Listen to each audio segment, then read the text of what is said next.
Buenas noches a todos. En ocasiones, y creo que debería ser una costumbre todavía más frecuente,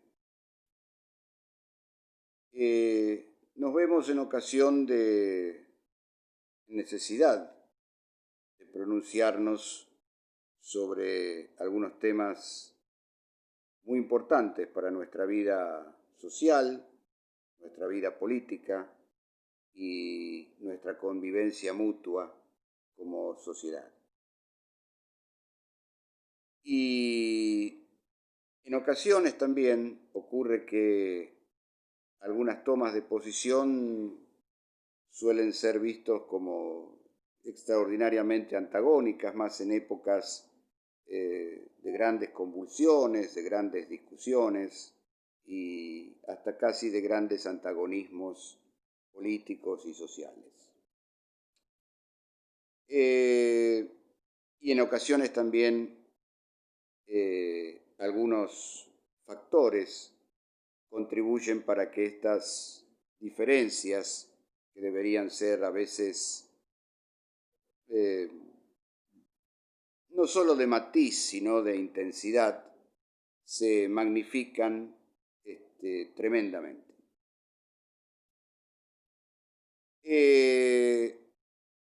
Concretamente quiero referirme a la cuestión que se está debatiendo por estos días en torno a la interrupción de la concepción. Y en particular quise hacerlo en función no solamente de mi sentimiento personal, sino que a partir de algunas manifestaciones que he observado por parte de algunos legisladores, donde, si se me permite la expresión, encuentro algunas contradicciones en los términos.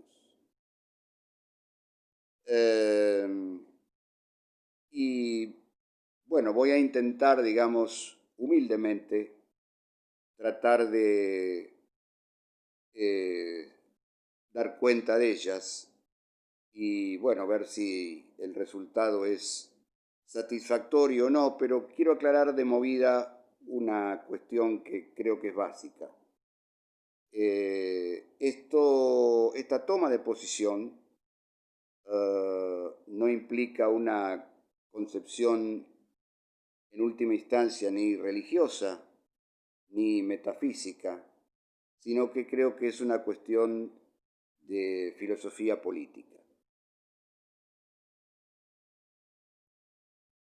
Lo que creo que se está debatiendo son varias cuestiones, no solamente la interrupción de la concepción, y en esto me voy a detener por primera vez en una cuestión semántica. Habitualmente se habla de aborto legal o aborto no punible, y francamente creo que me cuesta un poco usar para este caso la expresión aborto, puesto que, digamos, podríamos hacer una comparación, ¿no? Creo que se aborta una revolución, por ejemplo, en el sentido de que no se lleva a cabo, o se aborta un proceso político, o se aborta una determinada continuidad en la política económica, por caso. Pero en este caso estamos hablando de eh, algo que tiene un ente que tiene una carga genética registrada.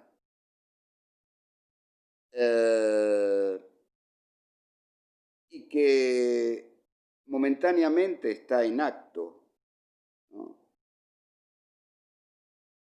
y con el correr del tiempo va a desplegar toda su potencialidad.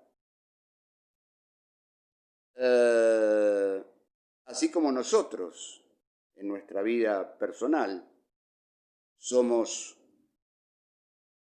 la posibilidad de desplegar permanentemente una gama diferente de potencialidades. Entonces, lo que estaríamos interrumpiendo es la expansión de esta potencialidad a lo largo del tiempo.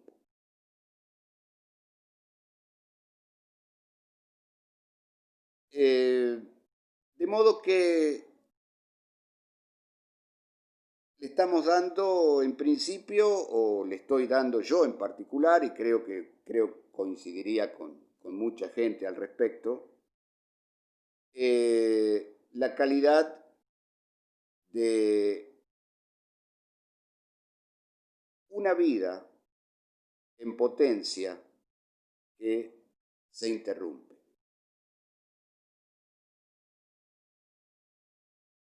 El tema es que, claro, muchas veces se habla de la voluntad de elección de parte de la persona que está en gestación. Pero antes que nada, querría hacer otra referencia de filosofía política al respecto, y que es que el gran edificio que constituye nuestra civilización,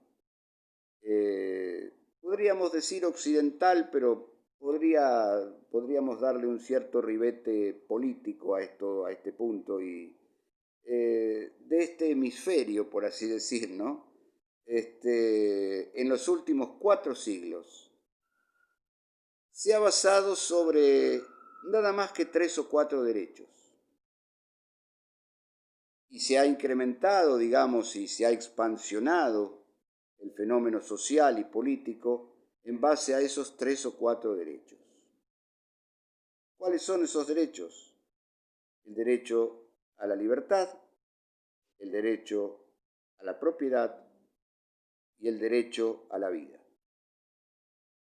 Más tarde, la Constitución norteamericana en 1776 le iba a agregar el derecho a la felicidad, lo cual, digamos, es en parte cuestionable porque la felicidad es una cosa absolutamente subjetiva, pero los otros 3 derechos no. Y aún en los primeros albores de la modernidad política, cuando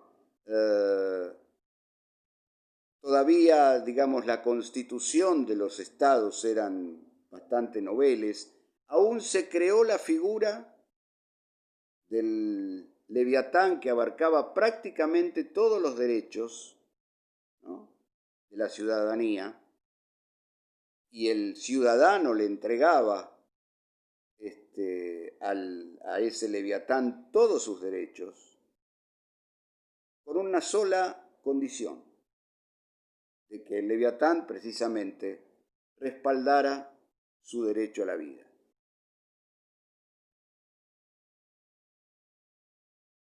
Pasaron muchos siglos, se fueron incorporando otras concepciones, se fueron incorporando derechos de parte de la población, derechos a la propiedad, derecho al voto. No quiero citar en particular autores, pero digamos se fueron generando derechos de naturaleza política, económica y social. Me viene a la mente, digamos, la formulación del sociólogo inglés T.S. Marshall al respecto, digamos, en el sentido de involucrar a los 3 derechos de este tipo, ya bien entrado el siglo XX. Y, como les decía, esto constituyó el andamiaje de las sociedades que podríamos llamar liberales, capitalistas, de entre el siglo XVII y nuestros días. El tema es que cuando hablamos de libertad de elección, generalmente nos estamos refiriendo, o al menos eso pienso yo, eh, a una elección que tiene que ver con decisiones de naturaleza subjetivas o de mercado, ¿no? Y podemos preferir un producto al otro o un tipo de esquema, digamos, de conformación de algún tipo de producto al otro de consumo o algún producto intelectual por sobre el otro, alguna forma educativa por sobre otra. Pero aquí se nos plantea otro tipo de elección, que es, como les decía, la interrupción de una potencialidad de vida.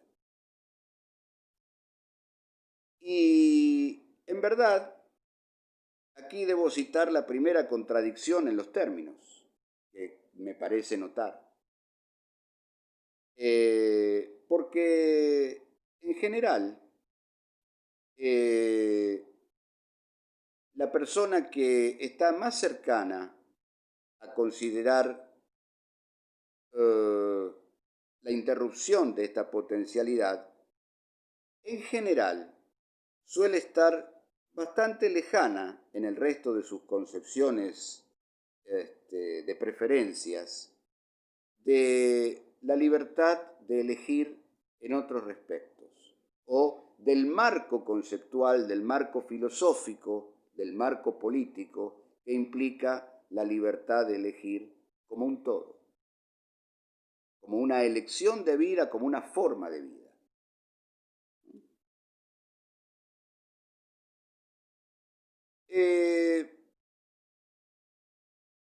En uno de los discursos que se pronunciaron el viernes, una joven diputada contó una experiencia personal de sus padres que me pareció muy relevante, pero un tanto desatinada como ejemplo. Contó la historia de su padre, que había sido miembro de un seminario religioso. Dejó el seminario, se puso de novio con su madre, con la madre de la diputada, y bueno, la concibieron y en apariencia el médico o el ginecólogo les preguntó qué iban a hacer con el embarazo y cuenta la diputada que en un banquito de plaza se pusieron a discutir, no a discutir, sino digamos, formularon su elección por proseguir con, con el proceso de gestación.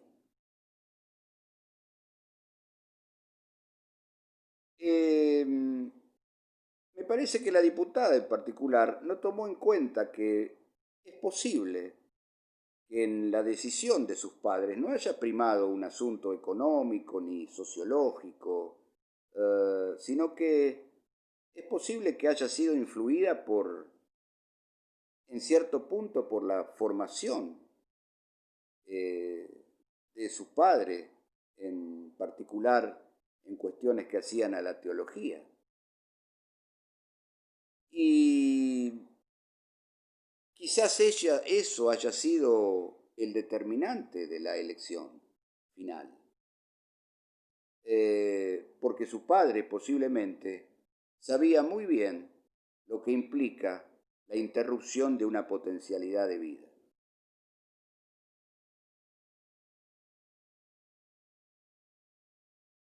En segundo lugar, la diputada hace mención a el tema del acompañamiento de la supuesta necesidad de la presencia del Estado en procesos complejos en apariencia de gestación, con los que yo no estoy en absoluto en desacuerdo, digamos, si eso implica apoyo psicológico ante una novedad de vida como es, digamos, la posibilidad en proyecto de una maternidad. Sabemos que no todos estamos preparados de un día para el otro para asumirlo.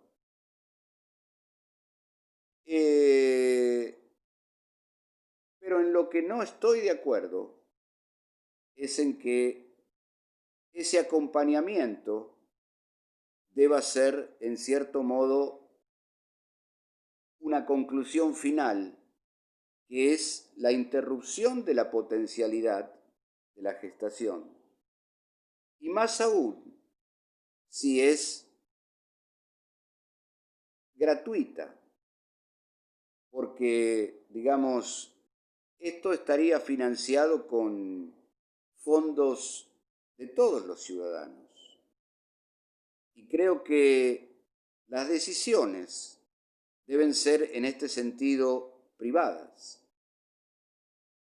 en donde deben aunarse libertad para tomar esta decisión con la responsabilidad de asumir los costos. Porque en verdad creo que lo que estamos discutiendo en última instancia es, y creo que es esta otra de las contradicciones en los términos,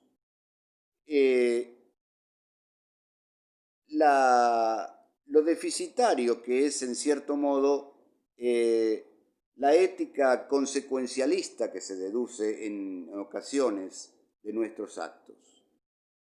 Pareciera que somos los titulares de nuestros actos, pero no de las consecuencias de ellos.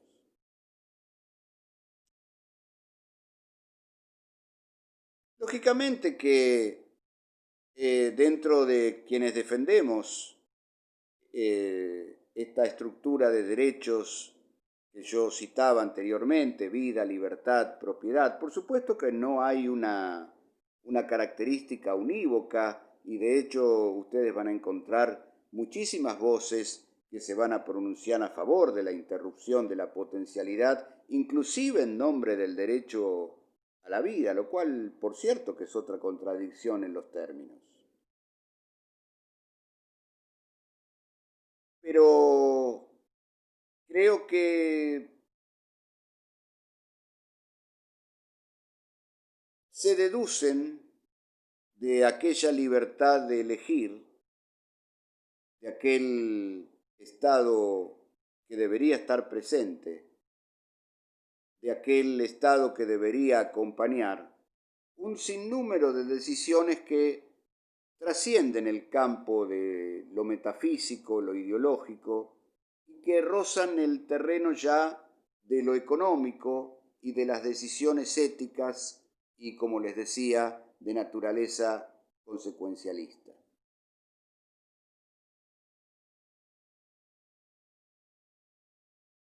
Y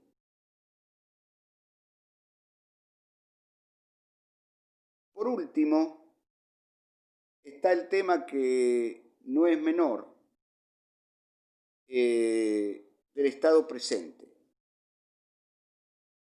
El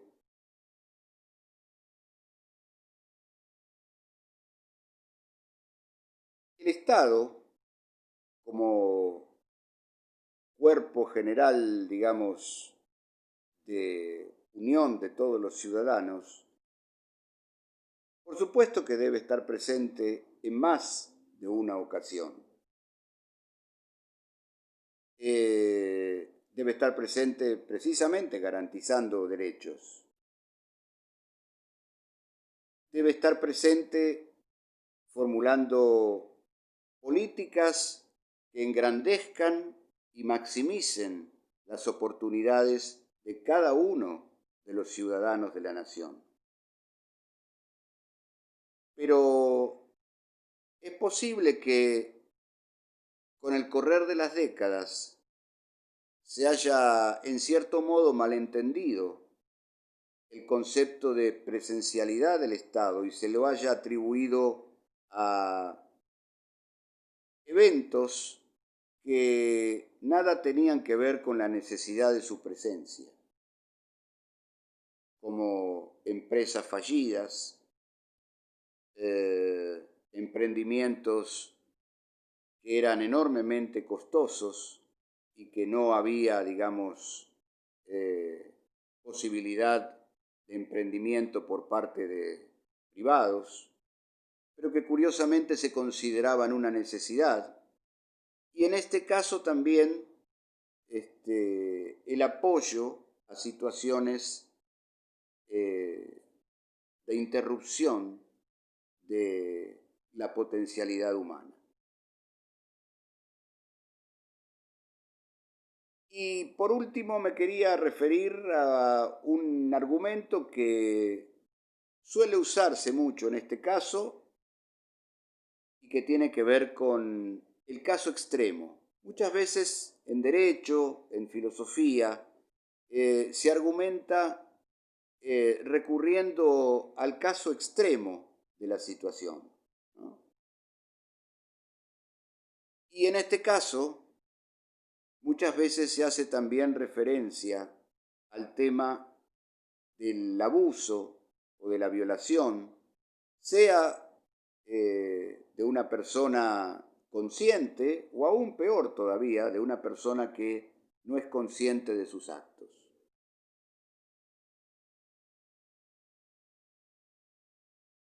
Es posible que no haya un acontecimiento más abyecto en el comportamiento humano que una violación. Ahora bien, podríamos preguntarnos, ¿el Estado debe responder a un acto abyecto con otro acto abyecto?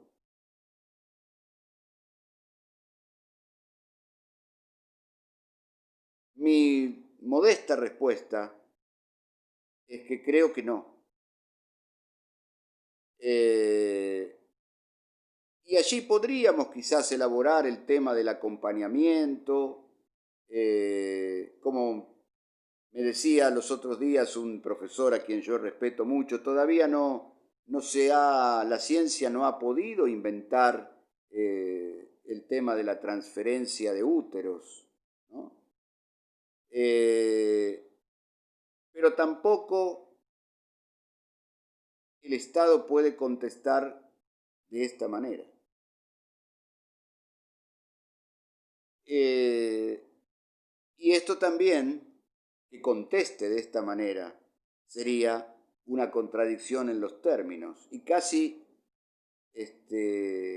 estaría obrando de una manera que no estaría acorde con la naturaleza de la ley.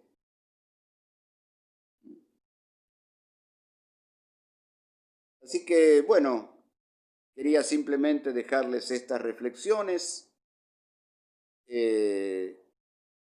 Pueden no considerarse adecuadas, desde luego, es mi posición. Ante un acontecimiento muy importante, una ley muy trascendente,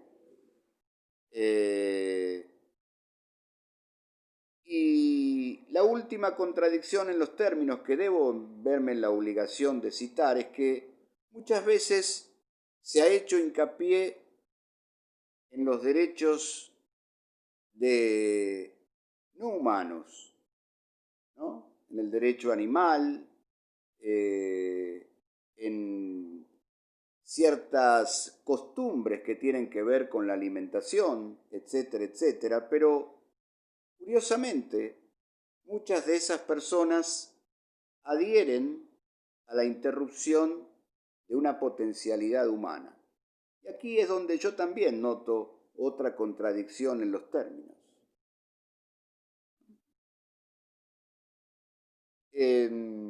Así que, bueno, como les decía, quería dejarles simplemente estas reflexiones.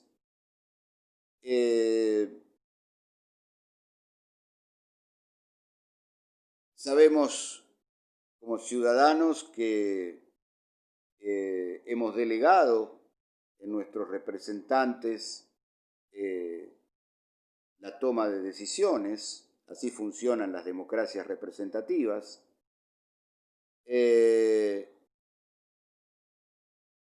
Lo que sí es, creo que nuestra obligación ciudadana es pronunciarnos y manifestar si hemos detectado en algunos de nuestros representantes alguna contradicción lógica y ayudar al debate en común. Así que bueno, era solamente esto lo que quería decirles y bueno, un gusto haberme comunicado con ustedes y seguiremos debatiendo en torno a este y otros temas, pero considero a este un tema muy importante y que hace al modo de vida de cada uno de nosotros. Por último, un simple ejemplo que me veía tentado de no traerlo a este pequeño mini debate, digamos, ¿no? Los otros días alguien me sugirió que solamente con el deseo de no ser madre bastaba. Personalmente pienso que no. Y bueno, vuelvo a insistirles, es mi opinión personal, podemos debatir en torno al tema, pero creo que, vuelvo a insistirles, es el acto y las consecuencias del acto, o si lo quieren poner de otra manera, es la libertad y la responsabilidad del acto. Así que, un gusto, espero que podamos, como les dije, seguir debatiendo en torno al tema y, bueno, sea o no ley, creo que es nuestra obligación debatir, pronunciarnos y buscar los mejores argumentos en cada una de la discusión para acrecentar la calidad de nuestros argumentos. Muchísimas gracias y buenas noches.